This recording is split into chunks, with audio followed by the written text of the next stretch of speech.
Olá pessoal! Bom, nós vamos iniciar aqui mais uma videoaula desta semana, onde nós temos como objetivo geral ensinar o conteúdo de gravitação universal. Então, os conteúdos dessa semana são referentes a este assunto importantíssimo aqui dentro da física, que é o estudo do universo ou do cosmos.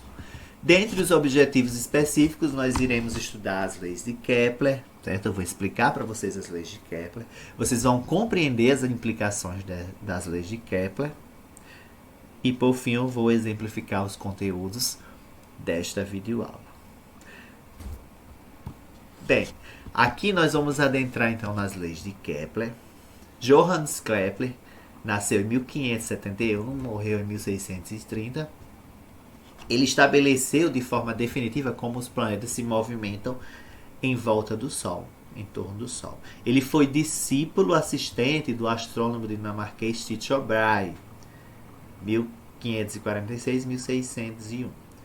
E aí Kepler herdou precisas observações de seu mestre, Tycho Brahe, que lhe permitiram, após muito estudo e trabalho, anunciar as 3 leis que explicam o movimento planetário, tomando o Sol como referencial, como referencial principal, certo? Então, a primeira dessas leis é chamada de Lei das Órbitas, ou Primeira Lei de Kepler. O que essa primeira lei diz? Os planetas eles descrevem órbitas elípticas em torno do Sol, que ocupa um dos focos da elipse descrita. Certo? O Sol, em algum momento, ele pode estar mais próximo do afélio ou do periélio. Depois eu vou explicar para vocês o que são periélio e afélio, certo? No entanto, é importante vocês saberem que essas órbitas dos planetas elas não são circulares, que era a ideia que se tinha, e sim elípticas. A elíptica é como se fosse ela meio oval, certo? Então as órbitas dos planetas são elípticas em torno do Sol, que ocupam um dos focos dessa elipse. Então, com base nessa lei, nós temos algumas consequências aqui importantes, algumas explicações em relação a essa primeira lei de Kepler. Veja o seguinte, como o Sol é um dos focos da elipse desenvolvida pelos planetas, não é mais o centro, veja que ele não está no centro e sim vai estar ocupando um dos focos. Aí o que é que ocorre? Em algumas épocas do ano, um planeta pode estar mais próximo do Sol. Se esse planeta está mais próximo do Sol, então nós temos a posição do periélio, certo? Se o planeta pela mesma razão, quando esse planeta estiver na região de maior distância do Sol, essa região é chamada de afélio, certo? Então, quando o foco do planeta estiver mais próximo do Sol, então nós temos o periélio. Quando esse planeta estiver mais distante em relação ao Sol, aí nós vamos ter essa posição aí do afélio, ok? Então, ó, observando aqui essa figura, e aí nós temos esse planeta. Veja que essa órbita é uma órbita elíptica. Então, esse planeta aqui, ó, veja que ele está mais próximo do afélio. O periélio, ó, seria essa região aqui mais próximo do Sol. Certo? Veja que o Sol aqui ele está ocupando um dos focos. Ele não está no centro da elipse, certo? Ou ele está mais próximo do periélio ou do afélio. Veja, ó, quando esse planeta está se aproximando aqui do Sol, ó, nós temos na posição do periélio. Quando o planeta se aproxima do Sol, ele aumenta sua velocidade linear, certo? E angular também, ok? Ele vai estar aumentando, que está mais próximo do Sol, né? Aí você vai ter um aumento de inércia e a quantidade de movimento aumentando devido a essa proximidade, ok? Então, quando o planeta está mais próximo do Sol, está na posição do periélio, então ele vai estar com uma velocidade maior. Quando ele está mais distante do Sol, esse planeta ele está com uma velocidade menor, certo? E aí seria a posição do afélio, ok? Então, a primeira lei de Newton faz referência justamente a essas órbitas dos planetas, que é uma elipse, e aí o Sol vai estar ocupando um dos focos. Se o Sol estiver se o Sol estiver mais próximo do planeta, então nós temos a região do periélio. Se esse planeta, por exemplo, estiver mais distante do Sol, vai ser a posição do afélio. Veja assim, olha, em algumas épocas do ano, um planeta pode estar mais próximo do Sol, teremos então o periélio.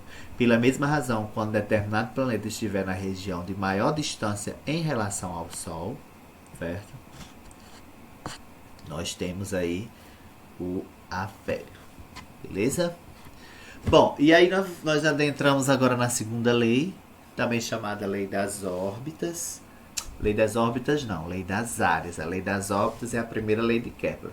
Essa aqui é a segunda das leis, que também é chamada lei das áreas. Segunda lei de Kepler ou lei das áreas, tá bom? A lei das órbitas é a primeira das leis que nós acabamos de ver.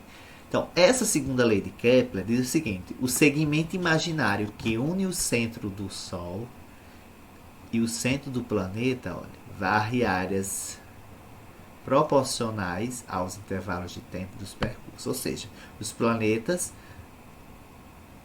varrem áreas iguais em tempos iguais, certo? Esse segmento imaginário que une o centro do planeta e o centro do Sol varre áreas iguais em tempos iguais. Então é isso que está dizendo a segunda lei. Aí nós temos aqui algumas implicações dessa segunda lei que são importantes. A primeira, se duas áreas quaisquer forem iguais, os intervalos de tempo para percorrê-las também são iguais. Vocês vão entender isso mais na frente, que vai ter uma imagem ilustrando. A velocidade dos planetas, olha, ela aumenta à medida que estes se aproximam do Sol. Seria justamente a posição do periélio.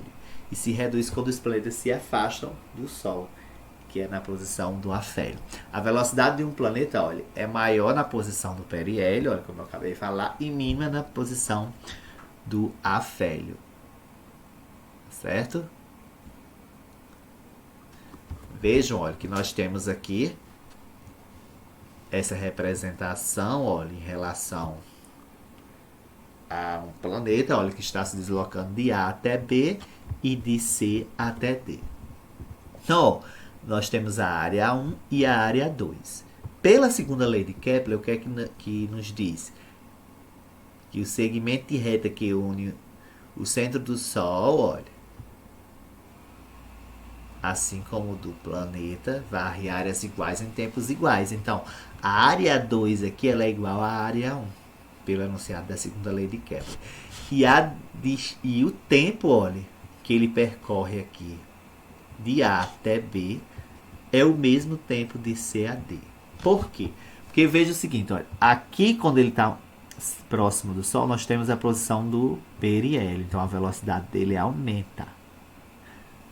E aqui, nessa situação de C a D, nós temos a posição do afélio e a velocidade do planeta que diminui de C para D. Então, o tempo de C para D é igual ao tempo de A para B, justamente devido a isso. E aí o planeta ele vai varrer áreas iguais em tempos iguais. E aí de A até B aqui, ó, ele está mais próximo do Sol, então a velocidade aumenta. Já de C para D está mais distante, então a velocidade do planeta aqui diminui.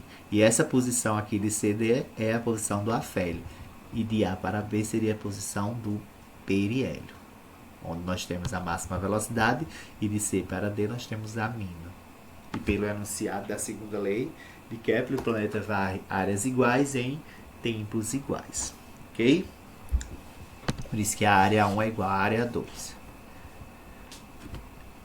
Bem, e a terceira lei, ou lei dos períodos, né, vai fazer justamente referência ao período de rotação dos planetas, por exemplo, em torno do Sol. Ok? Aí, o que é que nos diz? Olha, a lei. O quadrado do período de revolução de cada planeta, que é esse T aqui maiúsculo, é proporcional ao cubo do raio médio respectivo da órbita. Então, nós permitimos escrever aqui uma equação, ó, para essa lei dos períodos, que T ao quadrado é igual a K vezes R ao cubo. Esse K é a constante de proporcionalidade. E ela só depende da massa do Sol, certo? Essa constante de proporcionalidade. Ok? Isso vai ser em relação a cada planeta. O Rzinho é justamente o raio médio da respectiva órbita do planeta. E o T maiúsculo é o período de revolução do planeta. Tá bom? Então nós temos o período de revolução ao quadrado é igual à constante de proporcionalidade vezes o raio médio da respectiva órbita ao cubo. Então essa é a equaçãozinha para você calcular o período de revolução de um planeta. Ok? Sendo T o período do planeta, né? Isto é, o intervalo de tempo para ele dar uma volta completa em torno do Sol, e R é a medida do semi-eixo maior de sua órbita, denominado raio médio. Ok? Isso já fazendo referência à equação desse período de revolução. O quadrado do período de revolução ele é proporcional ao cubo do raio médio do planeta em função da posição do Sol. Apresentado os seguintes dados para o período de revolução de cada planeta. Né? Na sequência aqui eu vou apresentar o período de revolução de cada um dos planetas do nosso sistema solar. Né? Da nossa galáxia, que é a Via Láctea. Por exemplo, Mercúrio, ele demora 88 dias terrestres para dar uma volta em torno do Sol. Já Vênus, que é o segundo planeta, né, mais próximo do Sol, ele demora 124 dias aproximadamente para dar uma volta completa em torno do Sol. A Terra, 365,26 dias, que equivale justamente a um ano. Né? Então a Terra demora um ano para dar uma volta completa em torno do Sol. O ano terrestre, né, que equivale a 365,26 dias. Né? Essa 26 aí, né, esse decimal 26 faz justamente referência ao ano bissexto, que aumenta um dia em fevereiro, né, em anos bissextos. Marte, olha, demora 687 dias terrestres para dar a volta em torno do Sol. Júpiter, 11,86 anos terrestres. Né? Então veja que a nomenclatura aqui já está aumentando. Deixou de ser em dias terrestres para anos, então já é maior o tempo. Saturno, olha, demora 29 anos terrestres. Urano, 84 anos. Netuno, 164 anos. E Plutão, 247 anos para dar uma volta em torno do Sol. Esses anos aí são anos terrestres, né? Que é aquele período de revolução que o planeta leva para dar uma volta completa em torno do Sol. E aí Júpiter, por exemplo, leva 11,86 anos. Já Plutão, 246 anos. É muito tempo, né, para Plutão dar uma volta em torno do Sol. Ok, pessoal? Bem, então nós vamos entrar aqui no primeiro exemplo da videoaula de hoje, certo? Que eu vou fazer com vocês em relação às leis de Kepler. Diz o seguinte, ó, considere uma estrela em torno da qual gravita um conjunto de planetas, certo? De acordo com a primeira lei de Kepler. Então aí vocês já vão tentar lembrar o que é que diz a primeira lei de Kepler. Mas aí vamos para os enunciados. Todos os planetas gravitam em órbitas circulares? Não, essa afirmativa é falsa, que as órbitas dos planetas são elípticas, segundo essa primeira lei. Aí a B, todos os planetas gravitam em órbitas elípticas, em cujo centro está a estrela. As órbitas são elípticas, mas a estrela não está no centro, né? Então isso está falso. Letra C, olha, as órbitas são elípticas, ocupando a estrela um dos focos da elipse. Eventualmente a órbita pode ser circular, ocupando a estrela o centro da circunferência. Pode ser essa questão. Aí vamos ver as outras. A D, a órbita dos planetas não pode ser circular. Pode. Ela pode eventualmente ser. A órbita dos planetas pode ter a forma de qualquer curva fechada. Não, as órbitas dos planetas são elípticas e eventualmente ela pode ser circular. Então, a resposta aqui, gente, é a letra C. As órbitas são elípticas, ocupando a estrela um dos focos da elipse. Eventualmente, olha, essa órbita pode ser circular, ocupando a estrela o centro da circunferência. Ok? Então, a resposta aqui, letra C de casa. Mais uma questão, baseando-se aqui nas leis de Kepler, pode-se dizer que é a velocidade de um planeta, olha, em relação à velocidade de um planeta, independe de sua posição relativamente ao Sol, errado. né? Ela depende dessa posição do Sol. Quando esse planeta está mais próximo do Sol, essa posição é do periélio. E aí a velocidade ela é máxima, ela é maior. Quando está na posição do afélio, a velocidade é mínima, a velocidade diminui. Então, olha, em relação à velocidade, aumenta quando está mais distante do Sol? Não, ela diminui. Diminui quando está mais próximo do Sol? Não, é o contrário, ela aumenta. Letra D, aumenta quando está mais próximo do Sol? Correto. Resposta à letra D. Ah, eu não disse tá errada por quê a letra E. Ela diminui no periélio? Não, ela aumenta no periélio, né? Então, a resposta letra D de dado aqui do exemplo 2. A velocidade ela aumenta quando está mais próximo do Sol. Bom, mais um exemplo. No sistema planetário, olha, cada planeta se envolve numa trajetória elíptica, tendo o Sol como centro. Falso, né? O Sol vai estar em um dos focos. Letra B. A linha que une o Sol ao planeta descreve áreas iguais em tempos iguais. Essa é a resposta, que é justamente referente à segunda lei de Kepler, não é? A C diz, a razão do raio de órbita para o seu período de revolução é a constante universal. Falso. A linha que liga o Sol ao planeta descreve no mesmo tempo diferentes áreas. Falso. Então a resposta, a letra B, faz referência justamente à segunda lei de Kepler. Belezinha? Bem, gente, esse quarto exemplo aqui diz o seguinte. A terceira lei de Kepler afirma que os quadrados dos tempos de revolução dos planetas são proporcionais aos cubos de suas distâncias médias ao Sol. De acordo com esta lei, é correto dizer, letra A, planetas mais afastados do Sol são mais velozes? Não, eles são mais lentos. Então a letra A está errada. Dependendo de suas massas, planetas diferentemente afastados podem ter mesma velocidade? Não. A velocidade ela vai mudar. Todos os planetas do sistema solar têm a mesma velocidade angular? Não. Não tem a mesma velocidade. Varia com sua massa, enfim. As velocidades dos planetas são inversamente proporcionais aos quadrados das suas distâncias ao Sol. Falso também, né? Só sobrou a letra E. Ano de Mercúrio é menor do que o ano da Terra? Sim, nós vimos inclusive nesta aula que Mercúrio leva 88 dias terrestres para dar uma volta em torno do Sol, né? E a Terra é 365 dias. Belezinha? Então, resposta à letra E.